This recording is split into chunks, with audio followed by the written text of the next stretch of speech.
අයිබෝවන්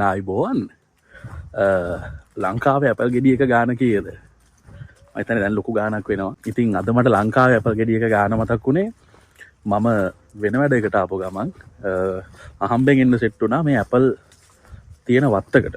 ඉතින් දැන් නම් ඇපල් කඩලා කරලා ඔක්කොම ඉවරයි. මේ ඇවිල්ලා ඇපල් දැන් ඉවරයි. ඊට පස්සේ දැන් ඉන්නේ වින්ටර් සීසන් එක. වින්ටර් එකෙන් පස්සේ ආය ඇපල් හැදෙන්නේ නැහැ. ඉතින් මම ඕගලන්ට පෙන්නන්න. මෙන්න බලන්න. මේකේ මේ පැත්තේ ඔක්කොම ඇපල් කඩලා ඉවරයි.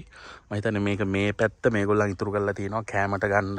එහෙම නැත්නම් ඔය දැන් අපි වගේ අය ආවට පස්සේ කඩා ගන්න මේව ඉතුරු කරලා තියෙනවා. ඉතින් මේ පේනවනේ සත්තුත් කනවා මේ. සත්තුන්ටත් එක්ක තමයි ඒගොල්ලන් ඉතුරු කරලා තියෙන්නේ. අපි නිකන් ගෙඩියක් කඩලා කාලා බලමු කොහොමද හොඳයිද කියලා. මේ හැම එකකම සත්තු ඉන්නවා මේක හොඳයි වගේ. ඕකේ වාව්. මෙන්න මේ විදිහට තමයි තියෙන්නේ. අපි කාලා බලමු කොහොමද කියලා. හොදලත් නෑ හැබැයි කමක් නෑ ගහේ තිබ්බ එකක් නේ.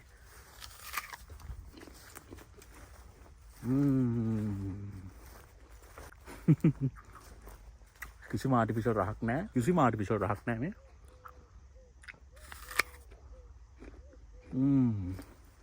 වාව් මාර ෆ්‍රෙෂ්. නිකන් සුපර් මාකට් එකෙන් ගන්න වගේ නෙමෙයි. ගහෙන් කඩාගෙන කනකොට වෙන ආතල්ලයක් තියෙනවා. ඉතින් හරිම රහයි. මාර ෆ්‍රෙෂ් හැබැයි කඩෙන් ගන්නවා වගේ නෙමෙයි මේ. ගහෙන් කඩාගෙන කනකොට වෙන ආතල්ලයක් තියෙනවා ඒක. මේ පැත්ත මම හිතන්නේ සත්තු ඉන්නවා සෑහෙන මේ සත්තුත් කන ඇපල්. අම්මෝ කෑවා. ඕක තමයි ඇපල් කතාව. එහෙනම් ඉතින් ලංකාවේ අතරම ඉතින් ඇපල් ගණන් වෙන්න හේතුවක් ඉතින් ලංකාවේ ඇපල් හැදෙන්නේ නැහනේ නේද? ඒතකොට ඉතින් ගණන් යන එක සාධාරණයි. ඉතින් මෙහි ඉතින් සාමාන්‍ය ඇපල් වගා කරනවා, මිදි වගා කරනවා. ඒවා සාමාන්‍ය දෙයක්. ඉතින් මේ පැත්තව සත්තු වෙනුවෙන් මං හිතන්නේ අතහැරලා දාලා තියෙනවා කියලා මට හිතෙනවා. අපි දැන් මං ඉතින් ඇපල් ගෙඩියක් කඩාගෙන කෑවා. ඉතින් අවුලක් උනේ නැහැ. මෙහා පැත්තේ තියෙනවා මේ පෙට්ටි වලට දාලා තමයි මං හිතන්නේ මේගොල්ලන් ඇපල් යවන්නේ මාකට් එකට. අර පැත්තේ තියෙනවා. රයිට්.